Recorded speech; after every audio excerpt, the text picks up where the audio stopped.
दोस्तों तो हम पढ़ेंगे मध्य प्रदेश कला एवं संस्कृति। थोड़ा सा लंबा चैप्टर है लेकिन पूरा आपका क्लियर हो जाएगा इस वीडियो में।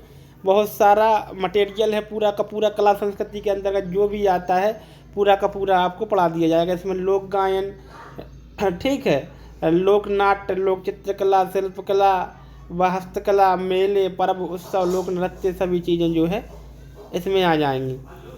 मध्य प्रदेश के लोकगीत या लोक गायन, लोक नृत्य, लोक नाट्य एवं लोक चित्रकला को 4 प्रमुख क्षेत्रों में विभाजित किया गया है। इन सब चीज़ों को कितने प्रमुख क्षेत्र में विभाजित किया गया है अलग अलग क्षेत्र के हिसाब से?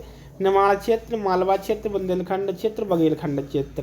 तो ये 4 प्रकार से जो है क्षेत्र में इनको डिवाइड किया गया है, अलग अलग छोटे छोटे लोकल क्षेत्र बनाकर, ठीक है। तो इसको जैसे नक्शे में अपन देखें तो ये मालवा है, यहाँ पे अपना ये बुंदेलखंड है, ये बघेलखंड है और ये निमाड़ है, ठीक है। तो इस तरीके से ये जो है अपन इसको देख सकते हैं। इसके बाद आता है लोकगीत। सबसे पहले अपन पढ़ेंगे क्या? लोकगीत और लोक गायन। लोकगीत और लोक गायन में देखेंगे, लोकगीत लोक के गीत माने जो लोगों द्वारा गाए जाते हैं, स्थानीय लोगों द्वारा, वो क्या कहलाते हैं? लोकगीत। जिन्हें कोई एक व्यक्ति नहीं बल्कि पूरा लोक समाज अपनाता है। कौन? एक व्यक्ति नहीं अपनाता, पूरा लोक समाज अपनाता है, ठीक है। सामान्यतः लोक में प्रचलित लोक के द्वारा उच्च रचित एवं लोक के लिए लिखे गए गीतों को लोकगीत कहा जाता है। जैसे मान लो एक सामूहिक तौर पर सबके लिए सभी गाते हैं। जैसे मान लो एक व्यक्ति के यहाँ कार्यक्रम हुआ तो उसके यहाँ भी वही गीत गाया गया, दूसरे व्यक्ति के यहाँ कार्यक्रम हुआ उसके यहाँ भी वही गीत गाया गया। तो ये सब क्या कहलाते हैं? लोकगीत कहलाते हैं, जो एक स्थानीय समुदाय के लिए या स्थानीय क्षेत्र के लिए जो है लिखे जाते हैं। इसमें आता है पहले निमाड़ क्षेत्र। निमाड़ क्षेत्र में देखेंगे कौन कौन से लोकगीत या लोक गायन आते हैं। निर्गुणिया गायन शैली। निर्गुणिया गायन में कबीर, सूर, तुलसीदास, मीरा, रैदास, ब्रह्मानंद आदि कवियों के भजन काफ़ी लोकप्रिय है। निर्गुणिया गायन को नारदीय भजन भी कहा जाता है। नारदीय शैली में जो है गाया जाता है। इस तरीके से वाद्य यंत्र है एकतारा एवं खड़ताल, ठीक है। अब आता है कलगी तुर्रा। कलगी तुर्रा स्पर्धात्मक लोक गायन शैली होती है। इसमें प्रतिस्पर्धा होती है, कौन जीतेगा कौन हारेगा। इस चंग की थाप पर कलगी तुर्रा गाया जाता है। क्या गाया जाता है? कलगी तुर्रा गाया जाता है। उसके 2 अखाड़े होते हैं, कलगी अखाड़ा एवं तुर्रा अखाड़ा। इस कलगी दल शक्ति और तुर्रा दल शक्ति को शिव को बड़ा बताने की कोशिश करता है, ठीक है, कि इनमें कौन बड़ा है। इस लोकगीत में महाभारत के पौराणिक आख्यानों, आश्र कविता से लेकर वर्तमान प्रसंगों का गायन सम्मिलित है, ठीक है। निमाड़ लोकगीत और लोक गायन से संबंधित कुछ छोटी छोटी चीज़ें और भी इनको देख लेते हैं। निर्गुणिया गायन शैली, कलगी तुर्रा, मसान्या या कायाखो गीत, संत सिंगाजी भजन, फाग गायन, गरबा गीत, गरबी गीत, गवलन गीत, नाथपंथी गायन, ये सब चीज़ें इसमें आती हैं। इनका जो है अपन विश्लेषण नीचे पढ़ेंगे।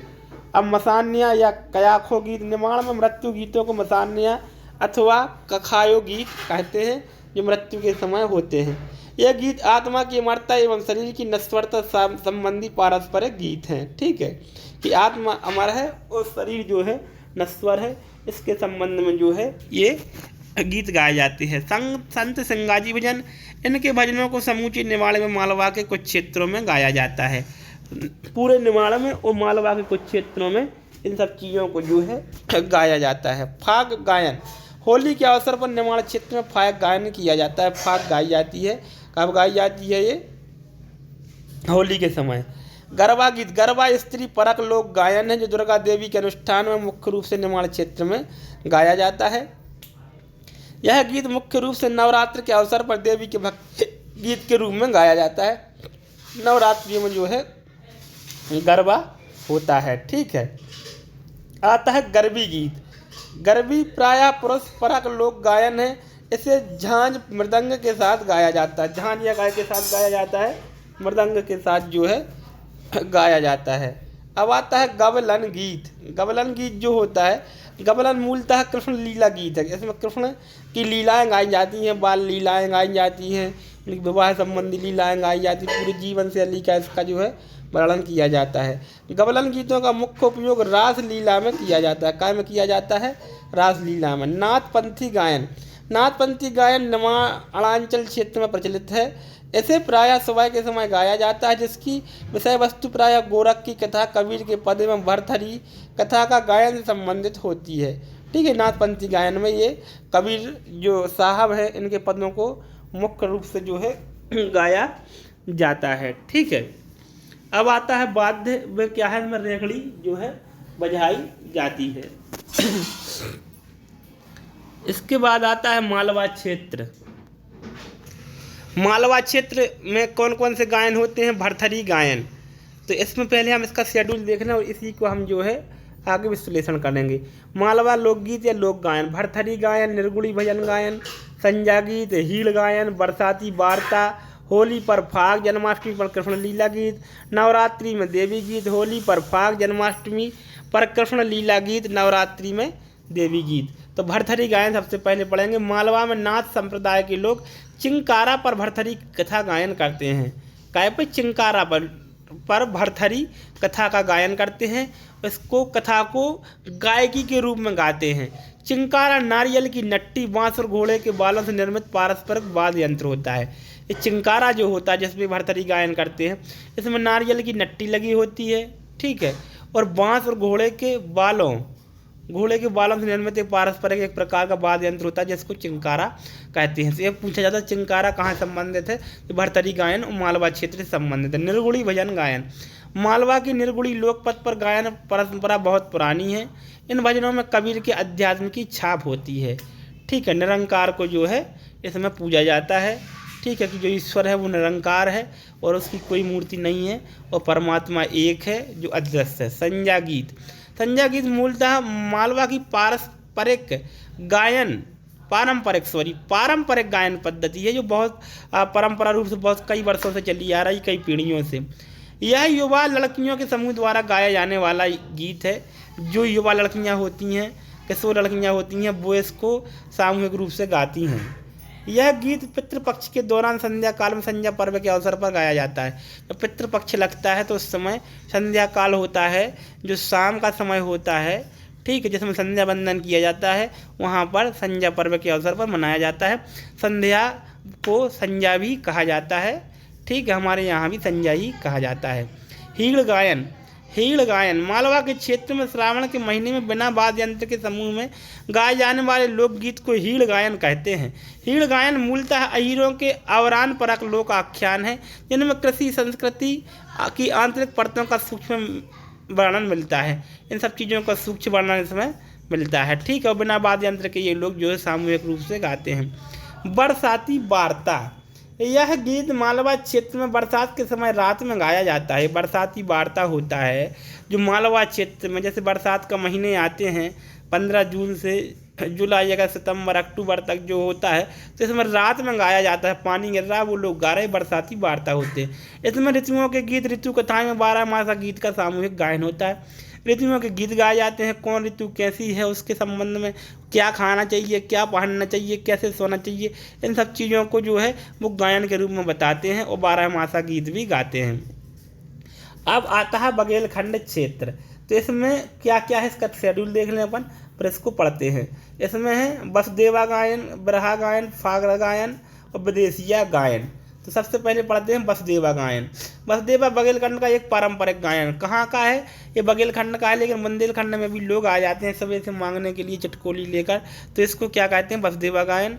ये शुरू से ये गाते हैं। ये हर बोले जाति द्वारा गाया जाता है। ये हर बोले जो होते थे, सबसे पहले ये लोग क्या करते थे, गांव में पेड़ पे आके चढ़ जाते थे और वहीं से गाना गाते थे। जब उनके नीचे बहुत सारा अनाज वगैरह, पैसे वगैरह इकट्ठा हो जाते थे, तब वो वहाँ से उस पेड़ से उतरता था।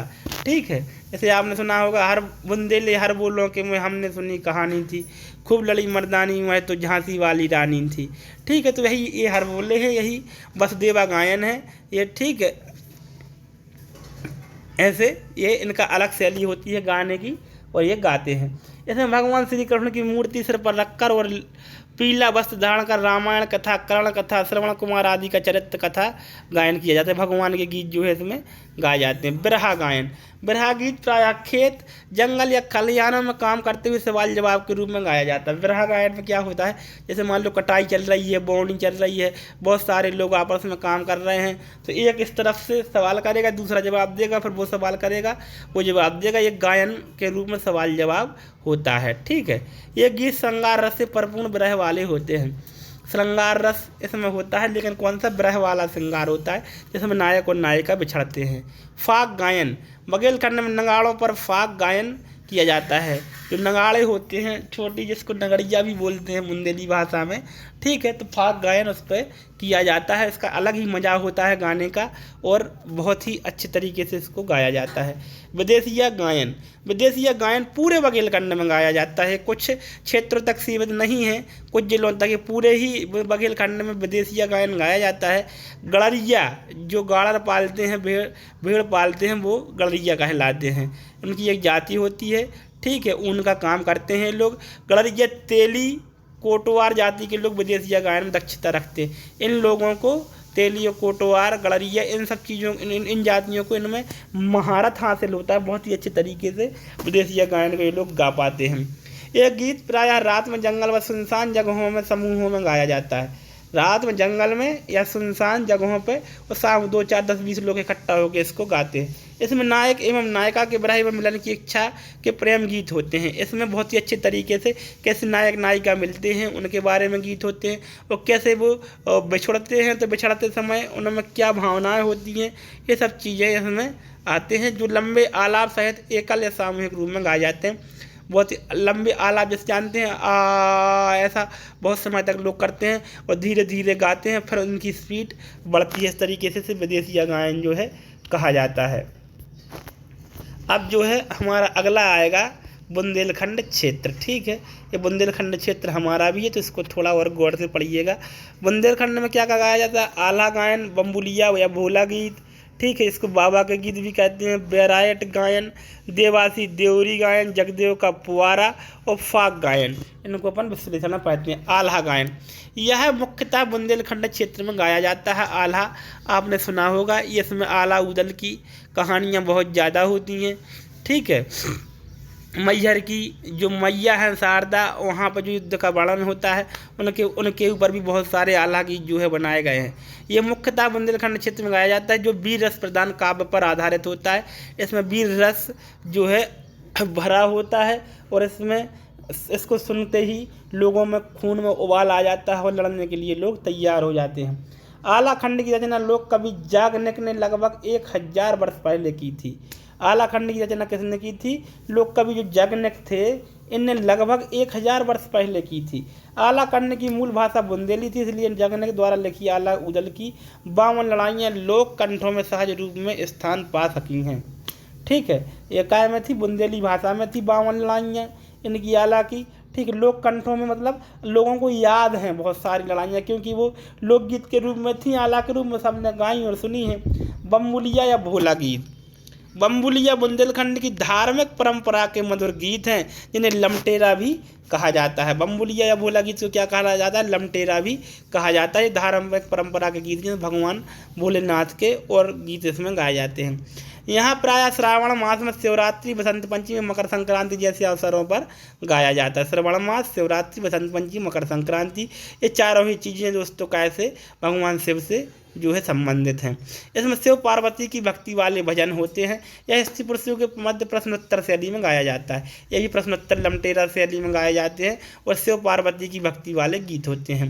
बैरायटा गायन, बैरायटा गायन प्रायः धार्मिक त्योहारों पर रात्रि बेला में गाया जाता है। ये कब गाया जाता है, रात्रि में जो है गाया जाता है। ठीक है, यह मुख्य रूप से कथा गायन शैली है। कथा गायन शैली मतलब इसमें कथा के रूप में चीज़ें गाई जाती हैं। ठीक है, इसमें क्या होता है, जिसमें महाभारत, रामायण, लोकगीत, ठीक है, एवं ऐतिहासिक चरित्रों की कथा एवं प्रसंगों का गायन होता है। बड़ी बड़ी जो बहुत पहले घटनाएं घट चुकी हैं उनके बारे में चर्चा होती है। देवासी या देवारी गायन, देवारी गायन दोहों पर केंद्रित होता है। इसमें दोहे होते हैं और दोहों के आधार पर गाना गाया जाता है। अहीर, बरेदी, घोसी, धोसी आदि जातियों में देवारी गायन और नृत्य करने की परंपरा है। अहीर जो है अब जिनको यादव भी कहते हैं, यादवों से मिलते जुलते होते हैं। बरेदी, धोसी एवं आदि जातियों में ये देवरी गायन और नृत्य करने की परंपरा है। ये लोग गाते जाते हैं और इसमें ये गाते जाते हैं और नाचते भी जाते हैं, तो नृत्य करने की परंपरा भी है। दीपावली के अवसर पर, जैसे हम दिवाली भी कहते हैं कि दिवाली गा रहे हैं लोग, ग्वाल बाल सिर पर मोर पंख दान कर घर घर देवनी मांगते हैं, नेंग पाते हैं और ऊंची सुर में दोहा गाकर ढोलक नगड़ियाँ बांसुरी की संवेद धुन पर नृत्य करते हैं, गाते जाते हैं, नाचते जाते हैं और मांगते जाते हैं। जगदेव का पुआरा, यह गीत बुंदेलखंड क्षेत्र में चैत्र और कुंवार महीनों में गाया जाता है। चैत्र में भी गाया जाता है और कुंवार में भी गाया जाता है। यह भजन शैली का गीत है जगदेव का। इसमें भक्ति की आराधना, शक्ति की आराधना संबंधित भजन होते हैं जो सामूहिक रूप से गाए जाते हैं। अब आता है फाग गायन। फाग गायन होली के अवसर पर गाया जाता है। फाग होती है होली के अवसर पर। फागुन माह के लगते ही समूचे बुंदेलखंड में फाग गायन प्रारंभ हो जाता है, जो रंग पंचमी तक चलता रहता है। लोग अपना खेतों में काम करते रहते हैं और ये जो है फाग का गायन करते रहते हैं। हरदौल की मनौती, तो हरदौल अब जो पहले टीकमगढ़ क्षेत्र में आता था और हम निमाड़ी क्षेत्र में आता है, निमाड़, ठीक है, इसमें निवाड़ी ज़िले में जो है आ जाता है ये, ठीक है, अपना जो है बुंदेलखंड में आता है, ठीक है। तो अलग से जो निवाड़ी ज़िला बना दिया गया है, तो उसमें ओरछा आते हैं, यहाँ पर महाराज थे, ठीक है, उनके छोटे भाई थे हरदौल, तो उनसे संबंधित जो है कथाएं इसमें गाई जाती हैं। यह बुंदेलखंड या बघेलखंड क्षेत्र प्रचलित वीरता प्रधान गायन परंपरा है, ठीक है, दोनों जगह ये गाई जाती है। अब आते हैं लोक नृत्य। लोकगीत तो पढ़ लिए, तो अब निमाड़ क्षेत्र के पढ़ेंगे। 4 भागों में पढ़ने तो बांट लिया है उसको। निमाड़ लोक नृत्य में क्या क्या आता है? गणगौर नृत्य, काठी नृत्य, फेफरिया नाच, मांडलिया नाच, आड़ा खाड़ा नृत्य और डंडा नृत्य। तो सबसे पहले पढ़ते हैं गणगौर नृत्य। गणगौर निमाड़ी जनजीवन का प्रमुख नृत्य है। यह नृत्य मुख्य रूप से गणगौर त्यौहार के 9 दिनों के दौरान किया जाता है। यह नृत्य निमाड़ क्षेत्र में गणगौर के अवसर पर उनके देवता राणूबाई एवं धनियार सूर्यदेव के सम्मान में की जाने वाली भक्ति का एक रूप है। यहाँ से प्रश्न बन सकता है, गणगौर नृत्य किन किन देवताओं के लिए माना जाता है? तो देवता राणूबाई और धनियार सूर्यदेव के सम्मान में गाया जाता है। गणगौर नृत्य निमाड़ी क्षेत्र में गाया जाता है, ठीक है।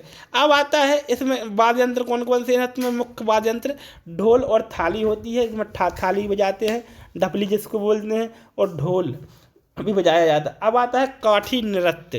काठी निमांचल का निमाड़ांचल है, जो अपना निमाड़ का अंचल है, का पारंपरिक लोक नृत्य नाट्य या पार्वती की तपस्या से संबंधित मात्र पूजा का नृत्य है। ढाक इसका प्रमुख वाद्य है। काठ नर्तकियों की वेशभूषा अधिक कल्पनाशील होती है, जिसे बाना कहा जाता है। भैया बाना पहन लिए, समझ गए, काल्पनिक जो भी मन में आया वो ये लोग पहन लेते हैं, ठीक है। फेफरिया नाच, फेफरिया पारंपरिक समूह नृत्य है, बहुत सारे लोग मिलकर गाते हैं और परंपराओं से चलाया आ रहा है सदियों से। इस नृत्य में स्त्री व पुरुष जोड़ी बनाकर गोल घेरे में नाचते हैं, ठीक है, कायमगा नाचते हैं, गोल घेरे में नाचते हैं।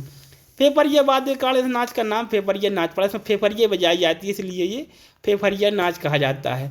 मांडल्या नाच, मांडल्या स्त्री प्रधान नृत्य, इसमें महिलाएं नाचती हैं, जिसमें पुरुषों द्वारा बजाया गया ढोल की थाप पर स्त्रियां नाचती हैं। बजाने का काम पुरुष करते हैं और नाचने का काम स्त्रियां करती हैं, इसलिए मांडल्या नाच कहलाता है। आड़ा खड़ा नृत्य, निमाड़ क्षेत्र में जन्म, मुंडन एवं विवाह के अवसर पर, एक जन्म संस्कार, मुंडन संस्कार एवं विवाह संस्कार के अवसर पर कई नृत्य किए जाते हैं। कई प्रकार के खुशी के तौर पे ये नृत्य गाए जाते हैं। इन नृत्यों में आड़ा खड़ा नृत्य कहा जाता है, ठीक है। ढोल इसका प्रमुख वाद्य यंत्र। डंडा नृत्य अब आता है। चैत्र वैशाख माह की रात्रों में विशेष रूप से गणगौर पर्व के अवसर में निमाड़ के किसान डंडा नृत्य करते हैं। निमाड़ के किसान क्या करते हैं? डंडा नृत्य जो है करते हैं। अब आता है मालवा क्षेत्र। तो मालवा लोक नृत्य में 2 ही प्रकार के नृत्य हैं, मटकी नृत्य, आड़ा खड़ा, रजवाड़ी नाच। तो मटकी नृत्य सबसे पहले देख लेते हैं।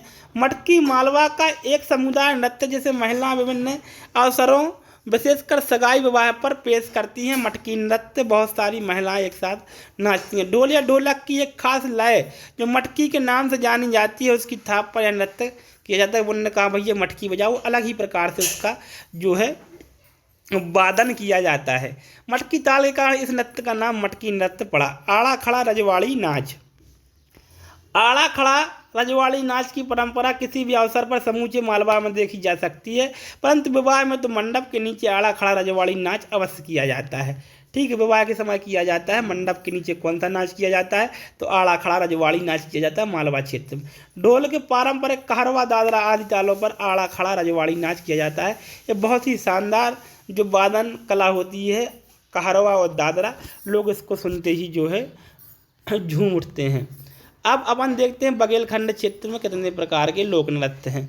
तो बिरहा अथवा आहरआई नृत्य, कलसा नृत्य, दादरा नृत्य, केमाली नृत्य, केहरा नृत्य और राई नृत्य। तो बिरहा अथवा आहरआई नृत्य बघेलखंड में बिरहा गायन के साथ नृत्य वृत्ति भी है, ये गाते भी हैं, नाचते भी हैं। बिरहा नृत्य का कोई समय निश्चित नहीं होता है। जब मन चाहे तब मौज में बिरहा किया जा सकता है, जब अच्छा लगा तभी मौज में गाने लगे। विशेषकर सगाई विवाह एवं दीपावली पर बिरहा नृत्य अवश्य होता है। अहीर जाति में विशेष लोकप्रिय होने के कारण इस नृत्य को आहरआई नृत्य भी कहते हैं। बिरहा नृत्य को क्या कहते हैं? आहरआई नृत्य भी कहते हैं, क्योंकि अहीर लोग इसको बहुत ज़्यादा गाते हैं। कलसा नृत्य, बारात की अगवानी में सिर पर कलश रखकर नृत्य करने की परंपरा बघेलखंड में प्रचलित है। जब भी बारात आती है तो इसको लेने के लिए सिर पर कलश धर के जो नृत्य किया जाता है, इसको कलसा नृत्य कहते हैं। द्वार पर स्वागत की रस्म होने के पश्चात नृत्य प्रारंभ होता है, इसलिए इसको क्या कहते हैं? कलसा नृत्य। द्वार पर कलश रख के जो है सर पर कलश रख के स्वागत किया जाता है बारात का। दादरा नृत्य, दादरा बघेलखंड का प्रसिद्ध नृत्य क्या है? प्रसिद्ध नृत्य यह अधिकतर पुरुषों द्वारा खुशी के अवसर पर किया जाता है। केमाली नृत्य, केमाली नृत्य को साजन सजनई नृत्य भी कहा जाता है। यह नृत्य विवाह के अवसर पर किया जाता है। केमाली गीत में स्त्री पुरुष दोनों ही सवाल जवाब शैली में गाते हुए बहुत तेजी के साथ समूह में नृत्य करते हैं, गाते जाते हैं और नाचते जाते हैं। कहरा नृत्य, इस नृत्य का मुख्य ताल कहरवा ताल है। कहरवा ताल पर इसको नृत्य किया जाता है। राई नृत्य बहुत ही शानदार है। बुंदेलखंड का तो मेन ही गायन है, लेकिन बघेलखंड में भी ये कुछ गाया जाता है। राई नृत्य का प्रचलन बघेलखंड में बुंदेलखंड दोनों में है। दोनों के नृत्य में बहुत अंतर है। बघेलखंड का अलग राई नृत्य है और बुंदेलखंड का अलग राई नृत्य है। बुंदेलखंड में नृत्य की ओर मृदंग, राई नृत्य की जान होते हैं। जो मृदंग होता है, जो बजाता है ढोलक, वो और नर्तकी यानी जो महिला उस पर नाचती है, ये दोनों ही उसकी जान होते हैं। बघेलखंड में राई नृत्य ढोलक एवं नंगड़िया पर किए जाते हैं, लेकिन पुरुष ही स्त्री वेश धारण कर नाचते हैं। बघेलखंड में क्या है कि पुरुष ही जो है महिला बन के और जो है नाचते हैं राई पर, ढोलक और नंगड़िया पर, लेकिन बुंदेलखंड में जो है स्त्री नाचती है और पुरुष बजाते हैं। बुंदेलखंड क्षेत्र में कितने कितने प्रकार के हैं? तो बधाई नृत्य, राई नृत्य, कानड़ा नृत्य और ढिमरियाई नृत्य, सेरन नृत्य और नौरता नृत्य, इतने हैं। सबसे पहले पढ़ेंगे अपन बधाई नृत्य। बुंदेलखंड क्षेत्र में जन्म, विवाह एवं तीज त्योहारों के अवसर पर बधाई नृत्य लोकप्रिय है। ठीक है, बधाई नृत्य में बधाई ताल मूलतः ढपले व मृदंग पर बजाई जाती है। इस तरीके से ये हमने जाना कि क्या होता है बधाई नृत्य। अब आता है राई नृत्य। राई बुंदेलखंड का एक लोकप्रिय नृत्य, बहुत ही ज़्यादा लोकप्रिय है। जन्म, सगाई, विवाह उत्सवों के अवसर पर राई नृत्य का आयोजन प्रतिष्ठा प्रदान करता है। ठीक है, विवाह समय में अगर आपने राई करवा दी तो लोगों में ये माना जाता है कि भैया ये बड़े लोगों की शादी प्रतिष्ठा प्रदान कराता है। राई नृत्य के केंद्र में नर्तकी होती है। ठीक है, जिसको हम बुंदेली भाषा में बेड़नी भी कहते हैं, जो है नृत्य कला दिखाती है, जिसे बुंदेलखंड में बेड़नी कहा जाता है। लोग इसमें इस प्रकार बुंदेलखंड में जो राई नृत्य होता है उसमें नृत्य की आवश्यक होती है, जिसे बेड़नी भी कहा जाता है। मृदंग वादक नृत्य को गति प्रदान करता है। अगला आता है कानड़ा नृत्य। बुंदेलखंड क्षेत्र में कानड़ा या कन्नड़ियाई नृत्य मूल रूप से धीवर समाज के लोगों द्वारा किया जाता है, ज़्यादा इम्पोर्टेंट नहीं। अब आता है ढमरियाई नृत्य, भी बहुत महत्वपूर्ण है। बुंदेलखंड में सामान्यतः ढीमर जाति के लोग, जिनको रेकवार भी कहा जाता है, इस नृत्य को करते हैं, इसलिए इसे ढमरियाई नृत्य कहते हैं। सगाई, विवाह एवं नवरात्रि आदि अवसरों पर यह नृत्य किया जाता है। अगला आता है सेरा नृत्य। सेरा नृत्य बुंदेलखंड में श्रावण भादों में सेहरा नृत्य किया जाता है। जो श्रावण और भादों के महीने होते हैं, जो अभी इस समय चल रहे हैं, इसी समय क्या किया जाता है, सेहरा नृत्य किया जाता है। यह पुरुष प्रधान नृत्य है। इसमें पुरुष जो है नृत्य करते हैं, नाचते हैं। इस नृत्य में 14 से 20 व्यक्ति भाग लेते हैं। उनके हाथों में लगभग 1.25 हाथ का एक एक डंडा रहता है। नर्तक वृत्ताकार में खड़े होकर कृष्ण लीला से संबंधित गीत गाते हुए नृत्य करते हैं। भगवान श्री कृष्ण के गीत गाते हैं और नाचते हैं। नौरता नृत्य, नौरता नवरात्रि में किया जाने वाला कन्याओं का नृत्य है। इसमें कन्याएं नाचती हैं नौरता में। यह नृत्य शक्ति पूजा का नृत्य है। अब ठीक है, अब आते हैं मध्य प्रदेश में आदिवासी जनजातीय नृत्य। आदिवासी लोग कौन कौन से जो है नृत्य करते हैं। चटकोर नृत्य एवं थापटी नृत्य, कोरकू आदिवासियों का नृत्य और बलमा नृत्य। तो कर्मा नृत्य कौन कौन गाता है। गौड़ एवं बेगा आदिवासियों द्वारा कर्मा देवता की प्रसन्नता के लिए नृत्य किया जाता है। इस नृत्य में पुरुष एवं स्त्रियां दोनों ही भाग लेते हैं। बेगा आदिवासी कर्मा को बेगानी कर्मा कहते हैं। कर्मा नृत्य लोक नृत्यों के राजा नाम से प्रसिद्ध है। कर्मा नृत्य लोक नृत्यों का राजा है। ठीक है, बेगा आदिवासी कर्मा को बेगानी कर्मा कहते हैं। दशहरा नृत्य सामाजिक सौहार्द और प्रेम संबंध की भावना की अभिव्यक्ति से प्रेरित होकर यह नृत्य बेगा आदिवासियों द्वारा विजयादशमी के अवसर पर गाया जाता है। तो दशहरा मनाया जाता है विजयादशमी के दिन, तो उस दिन यह जो है नृत्य किया जाता है। भड़म नृत्य, यह नृत्य भारियाओं का सर्वाधिक लोकप्रिय नृत्य है। यह नृत्य विवाह के अवसर पर किया जाता है। परधोनी नृत्य, यह नृत्य बेगा आदिवासी द्वारा विवाह के अवसर पर बारात की अगवानी के समय किया जाता है।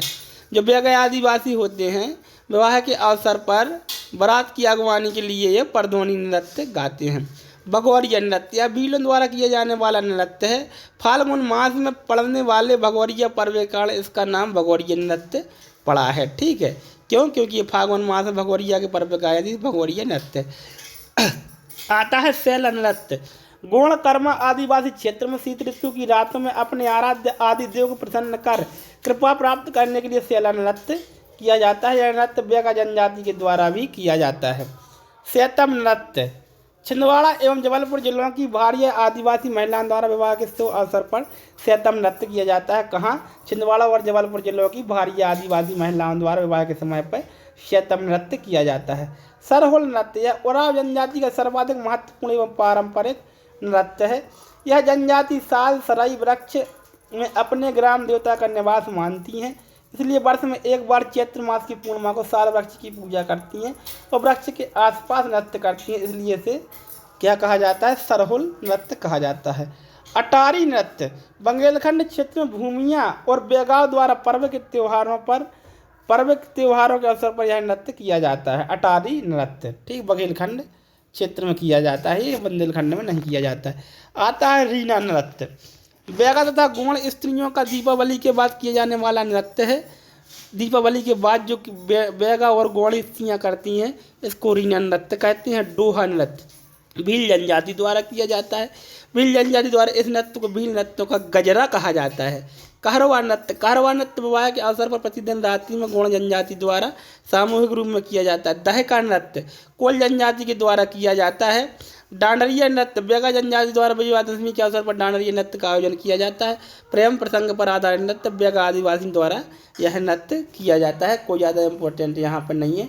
ये रीना, डोहा, कहरवा इतने ही इम्पोर्टेंट थे। ठीक है, अब आता है लोक नाट्य क्या क्या है। अभी तो हमने लोकगीत, ठीक है, और लोक नृत्य पढ़े। अब लोक नाट्य क्या क्या है, तो फिर से निर्माण क्षेत्र को देखेंगे। इसमें गम्मत और रासलीला, ये लोक नाट्य है। गम्मत निर्माण क्षेत्र में प्रचलित गम्मत लोक नाट्य लोक जीवन पर आधारित है। लोक जीवन पर जो गाने गाए जाते हैं, ठीक है, नाटक लिखे जाते हैं, नाटक किए जाते हैं, ये गम्मत कहलाती है। यह नाट्य मुख्यतः 3 अवसर पर किया जाता है: नवरात्रि, होली और गणगौर पर्व पर। रासलीला ग्रामीण क्षेत्र में भाद्रपद मास में यानी भादो मास में जन्माष्टमी के अवसर पर भगवान कृष्ण से संबंधित विभिन्न प्रसंगों की प्रस्तुति रासलीला में की जाती है।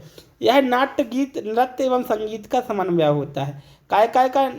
यह नाट्य गीत, नृत्य एवं संगीत का समन्वय होता है। इसमें नृत्य भी होता है और गायन भी होता है। अब आता है मालवा क्षेत्र में कितने लोक नाट्य हैं, तो माच और भवाई। ठीक है, सबसे पहले माच नृत्य क्या होता है। मालवा क्षेत्र के प्रसिद्ध लोक नाट्य माच को मध्य प्रदेश सरकार ने प्रदेश का राजकीय नाट्य घोषित किया है। वेरी वेरी इंपॉर्टेंट हो जाता है, वेरी वेरी IMP। माच नृत्य जो है लोक नाट्य, ये मध्य प्रदेश का राजकीय नृत्य है, ये मालवा क्षेत्र में होता है। मध्य प्रदेश में माच परंपरा का प्रारंभ मुख्य रूप से उज्जैन से हुआ था, लेकिन ये अब जाके जो क्या बन गया है, राजकीय नृत्य बन गया। अब भवाई, यह नाट्य मध्य प्रदेश के मालवा क्षेत्र के मुख्यतः झाबुआ के आसपास भीलों द्वारा आयोजित किया जाता है। भवाई नृत्य जो है।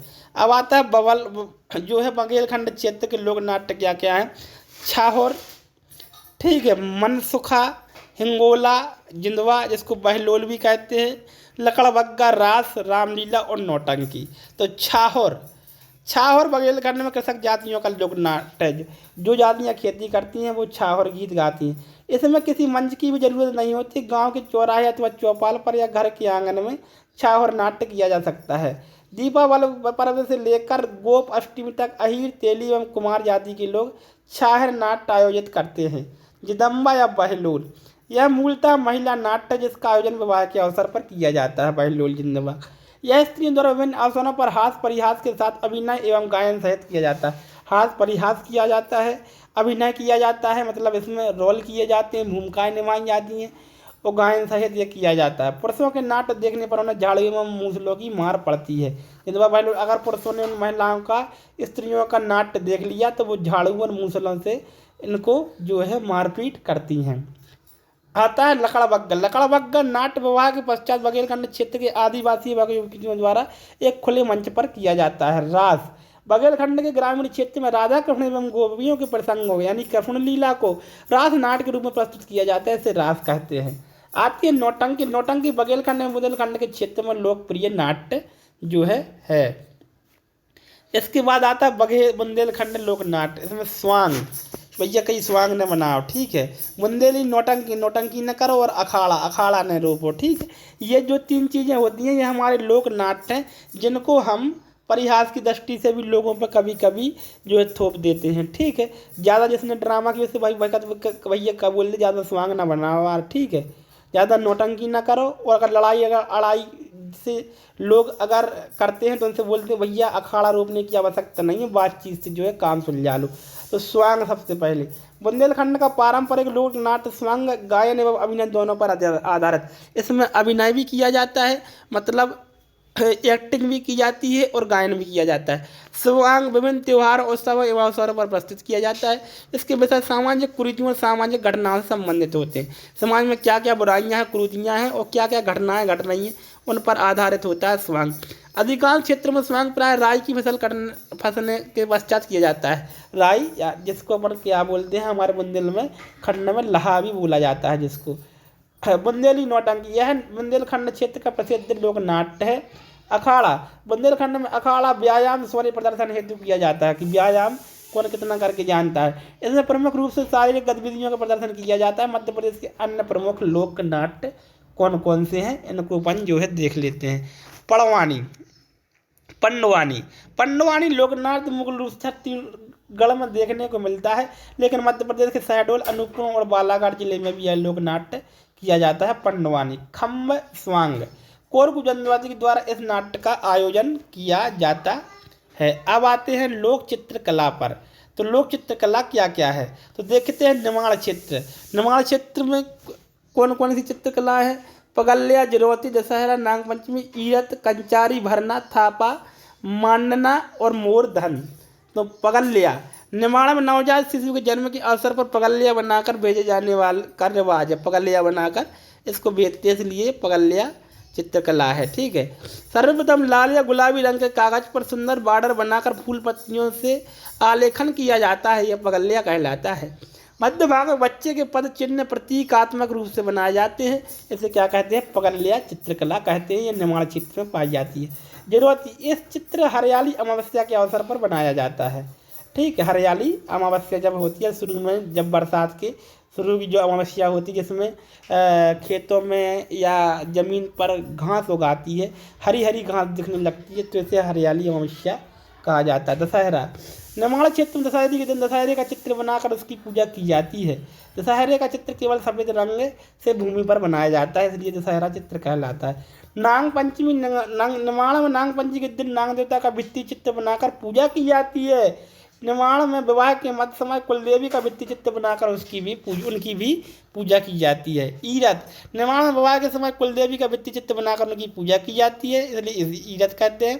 कंचाली भरना निर्माण के में विवाह के अवसर पर दूल्हा दुल्हन के मस्तक पर कंचाली भरी जाती है, कंचाली भरना कहलाता है। मोरधन यह चित्र दीपावली के अवसर पर बनाया जाता है। अब आता है मालवा क्षेत्र में कितनी प्रकार की चित्रकला है।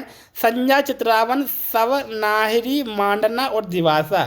सबसे पहले संज्ञा मालवा की किशोरियों का पर्व है जो पूरे श्राद्ध पक्ष में मनाया जाता है। इसमें किशोरियाँ गोबर, फूल, पत्ती अथवा चमकीली पन्नियों से 16 दिनों संध्या की अलग अलग आकृतियाँ बनाती हैं।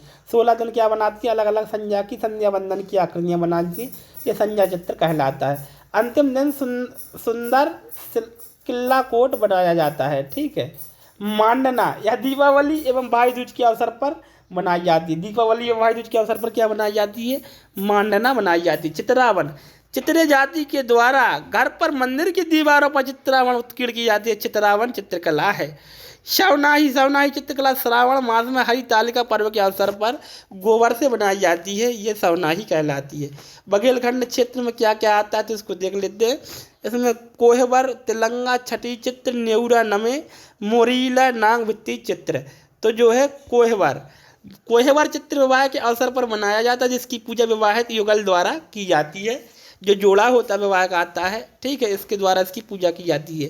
तिलंगा कोयले से बनाई जाने वाली आकृति है। कैसे बनाई जाने वाली आकृति है? कोयले से तिलंगा बनाया जाता है। कोयले में तिल का तेल मिलाकर भित्ति पर तिलंगा की आकृति उकेरी जाती है। ठीक है। छठी चित्र शिशु जन्म के छठवें दिन पर छठी माता का रेखांकन किया जाता है। नेउरा नवे यह बघेलखंड का पारंपरिक भित्ति चित्र है। यह चित्र भादो महीने की नवमी के दिन सुहागन महिलाएं व्रत करके पूजा के समय बनाती हैं। ठीक है। मोरेला का अर्थ मोर के चित्रों से है। इसे मोरेला भी कहते हैं। इसका संबंधित भित्ति अलंकरण से है। नाग भित्ति चित्र नाग पंचमी के दिन बघेली महिलाएं घर की भीतरी दीवार पर गेरू अथवा गोबर के घोल से दूध पीते हुए नागन के जोड़े का रेखांकन कर पूजा करती है। इसे नाग भित्ति चित्र कहा जाता है। आता है बुंदेलखंड क्षेत्र। तो बुंदेलखंड लोक चित्रकला में सुरैती, नौरता, मोरते, गोधन या गोवर्धन और चौक कितने जो है इस तरीके से चित्रकलाएं हैं। तो सबसे सुरैती बुंदेलखंड का पारंपरिक भित्ति चित्रण है। दीपावली के अवसर पर लक्ष्मी पूजन के समय सुरैती का रेखांकन महिलाओं द्वारा किया जाता है। इस चित्र में देवी लक्ष्मी की आकृति उकेरी जाती है। वहीं भगवान विष्णु का आलेखन भी किया जाता है, बनाए जाते हैं, इसलिए इसे सुरैती। और नौरता का नवरात्रि में कुंवारी कन्याओं द्वारा बनाया जाने वाला भित्ति चित्र है, जो मिट्टी, गेरू, हल्दी, छुई आदि से बनाया जाता है, जिसे नौरता कहते हैं। मूर्ति विवाह के अवसर पर बनाए जाने वाले भित्ति चित्र रेखांकन है। ये दरवाजे के दोनों तरफ की दीवारों पर बनाए जाते हैं। ठीक है। दरवाजे की दोनों तरफ की दीवारों पर बनाए जाते हैं, मूर्ति कहते हैं। गोधन या गोवर्धन या दीपावली के अवसर पर गोवर्धन पूजा के दिन बनाया जाता है। दीपावली के अवसर पर इनको अपन बुंदेली में गोधन बब्बा भी कहते हैं हमारे यहाँ। ठीक है। तो ये गोबर से बनाए जाते हैं। गोवर्धन पर्वत की आकृति इसमें उकेरी जाती है और पूजा की जाती है दूध, दही, चावल, खीर आदि से। चौक क्या होता है? तो बुंदेलखंड में चौक बनाने की प्रथा सबसे अधिक है। कोई पूजा का अवसर हुआ, बोला चौक बना दो, तो इसमें चौक बनाया जाता है। ठीक है। जीवन में ऐसा कोई भी अवसर नहीं होगा जब चौक ना पूजे जाते हैं। चौक बनाकर पूजा तो की ही जाएगी। चौक चावल से, गेहूं, ज्वार के आटे से, हल्दी, कुमकुम से बनाए जाते हैं। इन सब चीज़ों से चौक बनाए जाते हैं। छुई, खड़ियाँ एवं गेरू से भी कहीं कहीं चौक बनाए जाते हैं। अगला आता है शिल्पकला। तो मिट्टी शिल्प यह सबसे पुरानी शिल्प कला है। मिट्टी में विविध आकार ग्रहण करने की असाधारण क्षमता होती है। ये कई प्रकार के जो है आकार ग्रहण कर सकती है। मिट्टी के खिलौने एवं मूर्तियाँ बनाने की परंपरा मध्य प्रदेश में भी प्रचलित है। मिट्टी पर मध्य प्रदेश के शिल्पियों द्वारा अत्यंत सुंदर कलात्मक बारीक अलंकरण का कार्य किया जाता है। मध्य प्रदेश में धार, रीवा, शहडोल, झाबुआ, मंडला एवं बैतूल मिट्टी शिल्प में विशेष स्थान रखते हैं। अब आते हैं बाँस शिल्प। बांस शिल्प कला के अंतर्गत बांस से कलात्मक वस्तुओं का निर्माण किया जाता है। झाबुआ, बैतूल, मंडला में बांस शिल्प के अनेक परंपरागत कलाकार हैं जो कई कलाएं बनाते हैं। अन्य शिल्प क्या क्या है? खिलौना शिल्प सीहोर, पीतल शिल्प नरसिंहपुर, भरेवा शिल्प बैतूल, सुपारी शिल्प रीवा। आता है काष्ठ शिल्प। प्राचीन काल से ही मध्य प्रदेश काष्ठ शिल्प में परंपरा समृद्ध रहा है। मध्य प्रदेश के आदिवासी अंचलों मंडला, बैतूल, होशंगाबाद, धार एवं झाबुआ में काष्ठ शिल्प कला समृद्ध स्तर पर है। काष्ठ शिल्प के अंतर्गत ही लकड़ी पर अपनी सहज अनुभूतियों को कलात्मक ढंग से प्रस्तुत करते हैं। गाड़ी के पहियों, देवी देवताओं की मूर्तियों में मुखौटे, घरों के दरवाजों आदि वस्तुओं में काष्ठ कला का उत्कर्ष प्राचीन समय से देखा जा सकता है। मध्य प्रदेश की कोरकू जनजाति द्वारा निर्मित मृतक स्तंभ, मंडों एवं भीलों के कलात्मक दिव्यांग काष्ठ कला के श्रेष्ठ नमूने हैं। आता है धातु शिल्प। मध्य प्रदेश में कई प्रकार के धातु शिल्प बनाए जाते हैं। कितने प्रकार के? कई प्रकार के जो हैं धातु शिल्प बनाए जाते हैं। प्रारंभ में धातु का प्रयोग केवल बर्तनों एवं आभूषणों तक सीमित था, परंतु बाद में टीकमगढ़ एवं बैतूल के धातु शिल्पकारों ने अपनी कलाकृति में देवी देवताओं का सुंदर अलंकरण किया। प्रदेश के सतना जिले के उचेहरा क्षेत्र में कांसे के बठोली नामक प्रसिद्ध पात्र बनाए जाते हैं। कई धातुओं में भगवान की और कई लोगों की प्रतिमाएं जो है बनाई जाती हैं इसमें। ठीक है। छीपा शिल्प। कपड़ों पर लकड़ी के छापों से छापे जाने वाले शिल्प को छीपा शिल्प कहते हैं। कपड़ों पर लकड़ी के छापों से छापे जाने वाले शिल्प को छीपा शिल्प कहते हैं। लकड़ी के छापों से छाप देते हैं, सीधा का सीधा उसमें चित्र बना होता है और रंग भर के छाप देते हैं, इसको छापा कहते हैं। चुनाव वगैरह में भी वो एक चद्दर का जो है बना लेते हैं, उसमें पूरा नाम वाम लिख लेते हैं और उसमें पोतते जाते हैं तो अपने आप लिखता जाता है। इस शिल्प कला में वनस्पति रंगों का प्रयोग किया जाता है। इसके मुख्य रंग लाल, गेरुआ, कत्थई, पीला व काला होते हैं। बागची, बनावर, बदनार व उज्जैन छीपा शिल्प के पारंपरिक केंद्र हैं। कंघी शिल्प। राज्य की बंजारा जनजाति द्वारा कंघी बनाने का कार्य किया जाता है। इसके मुख्य केंद्र रतलाम, नीमच एवं उज्जैन है। गुड़िया शिल्प। गुड़िया शिल्प मध्य प्रदेश के ग्वालियर अंचल में प्रसिद्ध है। यहाँ लकड़ी व कागज की गुड़िया बनाई जाती है तथा पारंपरिक अनुष्ठान के तहत गुड्डे गुड़िया का विवाह कराया जाता है। झाबुआ भीली गुड़िया का प्रमुख केंद्र माना जाता है। तो कहाँ? झाबुआ। माहेश्वरी साड़ी। माहेश्वर साड़ी अपनी बनावट, सजावट, रंग और कलात्मकता के लिए भारत ही नहीं बल्कि विश्व भर में प्रसिद्ध है। माहेश्वरी साड़ी। माहेश्वरी साड़ी की मुख्य विशेषता छोटी चौखाना चौकड़ी और कलात्मक किनारी पल्लू है, जिनमें जरी एवं रेशम से हथकरघा के जरिए कढ़ाई की जाती है। बहुत ही महंगी होती हैं दोस्तों ये साड़ियाँ। राज्य माहेश्वरी साड़ी को स्थापित करने का श्रेय होलकर वंश की महारानी अल्लेबाई को प्राप्त है। इनने इसको जो है स्थापित कराया था। चंदेरी साड़ी। चंदेरी में बनने के कारण साड़ी का नाम चंदेरी साड़ी पड़ा। चंदेरी साड़ी की मुख्य विशेषता हल्के व गहरे रंग, कलात्मक चौड़े बॉर्डर, मोर बतख की आकृतियाँ उकेरना है। चंदेरी साड़ी की लोकप्रियता देश व देश से बाहर तक है। प्रस्तर शिल्प। मंदसौर, रतलाम, जबलपुर, ग्वालियर, सागर आदि शिल्प के केंद्र माने जाते हैं। पत्थर से मूर्ति गढ़ने वाले प्रदेश में कई शिल्पकार जातियां हैं। ये शिल्पकार गुज्जर, गायरी, जाट, सिलावट, लाट आदि होते हैं जो विभिन्न देवी देवता, नंदी आदि की मूर्तियां गढ़ते हैं। भेड़ाघाट संगमरमर की मूर्ति एवं ग्वालियर पौराणिक देवी देवताओं की मूर्तियां बनाने का जो है केंद्र है। आता है पर्व एवं उत्सव कौन कौन से हैं यहाँ पे। तो सबसे पहले आता है भाई दूज।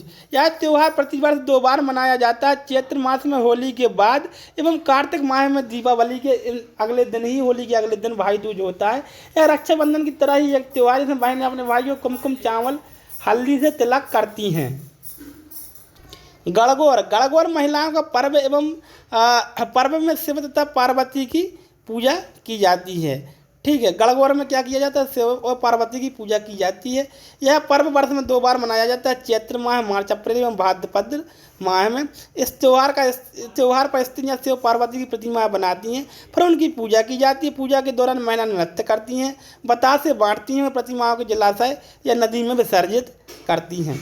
आखा तीज या अक्षय तृतीया, ठीक है, जिसको अख्ती भी बुंदेली में कहा जाता है। वैशाख माह अप्रैल मई की अक्षय तृतीया अविवाहित युवतियों का प्रमुख त्यौहार है, जिसमें युवतियाँ वट वृक्ष की पूजा करती हैं। इसमें जिन स्त्रियों का विवाह नहीं हुआ है वो जो है बट वृक्ष यानी बरिया बरगद के पेड़ की पूजा करती हैं।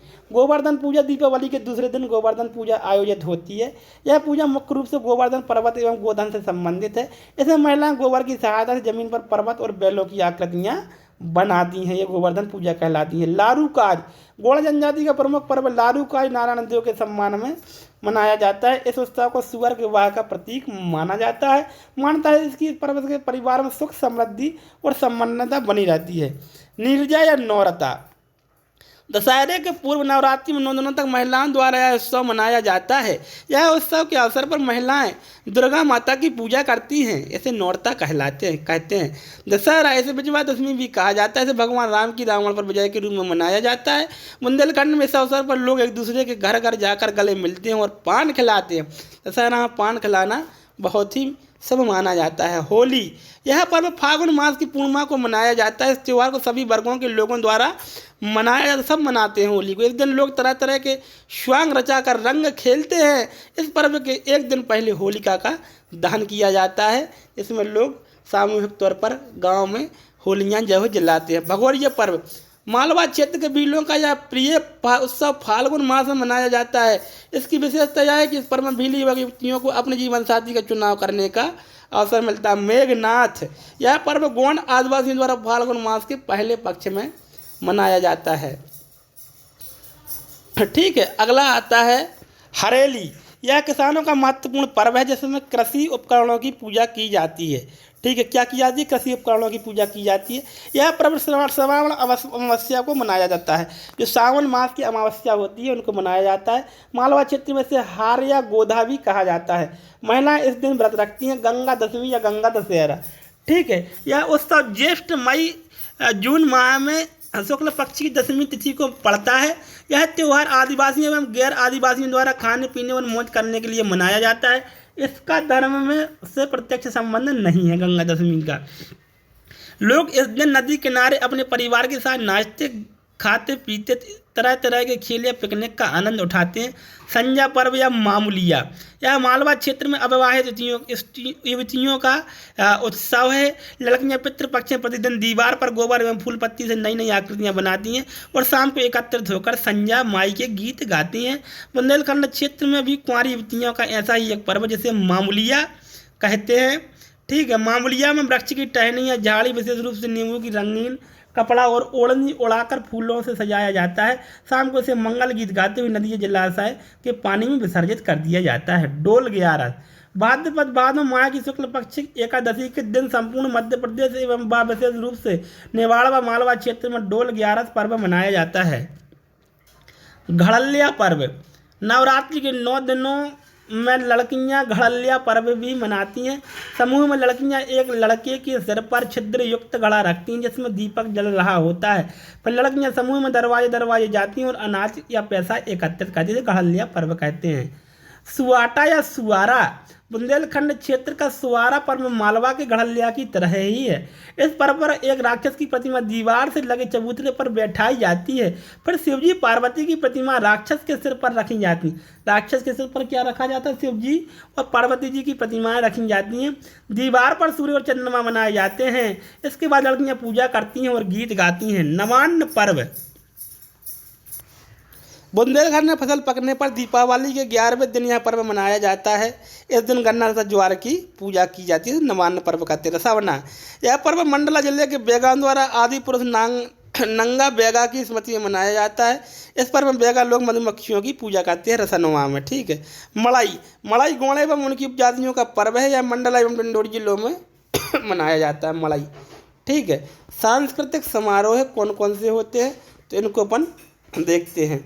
मध्य प्रदेश समारोह प्रारंभ 1982, आयोजन नई दिल्ली, विशेष, ठीक है। समारोह में प्रदेश की सांस्कृतिक विरासत झलकियाँ, गायन, नृत्य, वादन, चित्र प्रदर्शनी आदि प्रस्तुत की जाती है। खजुराहो नृत्य समारोह प्रारंभ 1975, आयोजन प्रतिवर्ष खजुराहो जतरपुर में किया जाता है। विशेष प्रदेश का सबसे बड़ा नृत्य समारोह है। कालिदास समारोह,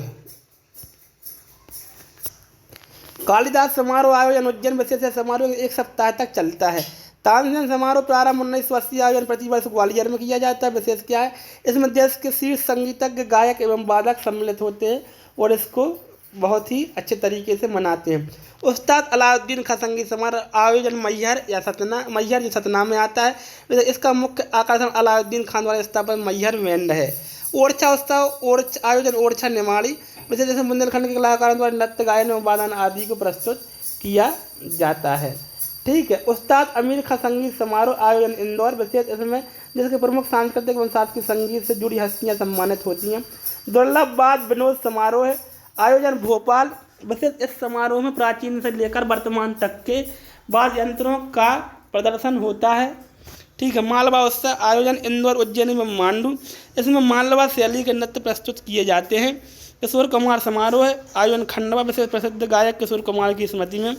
मध्य पर्व समारोह आयोजन प्रतिवर्ष भोपाल में। स्थापना दिवस पर मध्य प्रदेश 1 नवंबर को विशेष इस समारोह में मध्य प्रदेश की विकास गाथा को प्रस्तुत किया जाता है। लोक रंग समारोह आयोजन भोपाल विशेष प्रतिवर्ष 26 जनवरी अर्थात गणतंत्र दिवस में 5 दिनों तक चलने वाला समारोह है। ठीक है।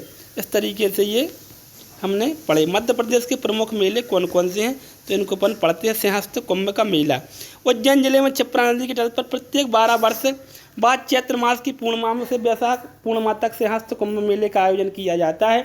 यह प्रदेश का सबसे पवित्र मेला माना जाता है। पिछले सिंहस्थ कुंभ का आयोजन वर्ष 2016 में हुआ था। अगला सिंहस्थ कुंभ जो है 2028 में आयोजित होगा। यह संख्या की दृष्टि से राज्य का सबसे बड़ा मेला है। रामलीला का मेला भांडेर तहसील जतिया। पीर बुधान का उर्स सांवरा क्षेत्र शिवपुरी। यह मुस्लिम संत पीर बुधान का मकबरा भी है। नांगाजी का मेला पोरसा गांव मुरैना। अकबर कालीन संत नांगाजी की स्मृति में इस मेले में पालतू जानवरों का क्रय विक्रय होता है। हीरा भूमिया मेला ग्वालियर एवं गुना जिलों के आसपास के गाँवों में प्रसिद्ध संत हीरामन बाबा की स्मृति में। बाबा गरीबनाथ का मेला अवंतीपुर बड़ौदी शाहजहाँपुर नाथ संप्रदाय के अनुयायी बाबा गरीबनाथ की स्मृति में। जागेश्वरी देवी का मेला चंदेरी अशोकनगर। कान्हा बाबा का मेला सोडलपुर हरदा कान्हा बाबा की समाधि पर। सनकुआ मेला दतिया जिले में सिंध नदी के तट पर स्थित सनकुआ नामक स्थान पर मनाया जाता है। बरमान का मेला यह नर्मदा नदी पर मनाया जाता है। नरसिंहपुर जिले में नर्मदा नदी के बरमान घाट पर मकर संक्रांति के अवसर पर यह मनाया जाता है। कालूजी महाराज का मेला पिपलिया खुर्द गांव खरगोन में मनाया जाता है। इस मेले में निमाड़ी नस्ल के केड़ा बैलों का क्रय विक्रय किया जाता है। मठ घोघरा का मेला मैराथन भैरोथान सिवनी जिला। चंडी देवी का मेला घोघरा सीरी चंडी देवी मंदिर के प्रांगण में। राम पापली मेला बालाघाट जिले में चंदन नदी के तट पर। गोटमार मेला छिंदवाड़ा जिले के पांडुरना में। भाद्रपद माह की अमावस्या को पांडुरना में सांवर गांव के मध्य प्रभावित होने वाली जाम नदी के तट पर आयोजित होता है गोटमार मेला। इस मेले में दोनों गांव के लोग एक दूसरे को पत्थर मारने का प्रचलन है। एक दूसरे के गांव लोगों को पत्थर मारते हैं। राहत मेला सागर जिले के गड़ाकोटा में प्रतिवर्ष बसंत पंचमी पर ये बहुत ही शानदार चीज़ है। राहत मेला भरता है भैया गड़ाकोटा में। विदेशी कलाकार भी इसमें आते हैं। 1 माह तक चलने वाला यह मेला बुंदेलखंड क्षेत्र का सबसे प्राचीन मेला है। इस मेले को वर्ष 1785 में मर्दन सेन नामक राजा द्वारा प्रारंभ किया गया। 1785 से ये चला आ रहा है। मड़ई मेला मड़ई एवं मंडला एवं डिंडोरी जिलों में निवास करने वाले गौड़ जनजाति द्वारा यह मेला लगाया जाता है। ग्वालियर का व्यापारिक मेला यह राज्य में दूसरा सबसे बड़ा मेला है। यह मेला राजस्व के आंध्र प्रदेश का सबसे बड़ा मेला है। तेजाजी का मेला भामावत गुना। महामृत्युंजय का मेला रीवा जिले में महामृत्युंजय के मंदिर पर। अमरकंटक का शिवरात्रि मेला नर्मदा के उद्गम स्थल अमरकंटक में मनाया जाता है। धमोनी उर्स सागर जिले के धामोनी नामक स्थान पर बाबा मस्तान अली शाह की मजार पर। चरण पादुका मेला छतरपुर जिले के चरण पादुका में। मकर संक्रांति के इस मेले को लोग शहीद मेला भी कहते हैं। सिंगाजी का मेला खंडवा। उल्लन का मेला सागर जिले के ग्राम उल्लन के निकट। शहाबुद्दीन वलिया का उर्स नीमच में यहाँ बाबा शहाबुद्दीन की मजार पर। अंबार माता का मेला छतरपुर। जल बिहारी का मेला छतरपुर। इस तरीके से हमने बहुत सारी चीज़ें कला एवं संस्कृति में लगभग सभी पढ़ ली हैं। बोलियाँ और आती हैं तो बोलियाँ चूँकि पिछले लेक्चर में एक में अपन पढ़ चुके थे इसलिए यहाँ पर नहीं पढ़ी हैं, वहाँ पर देख लेंगे। इस तरीके से अंत तक इस वीडियो के लिए आपका देखने का बहुत बहुत आभार।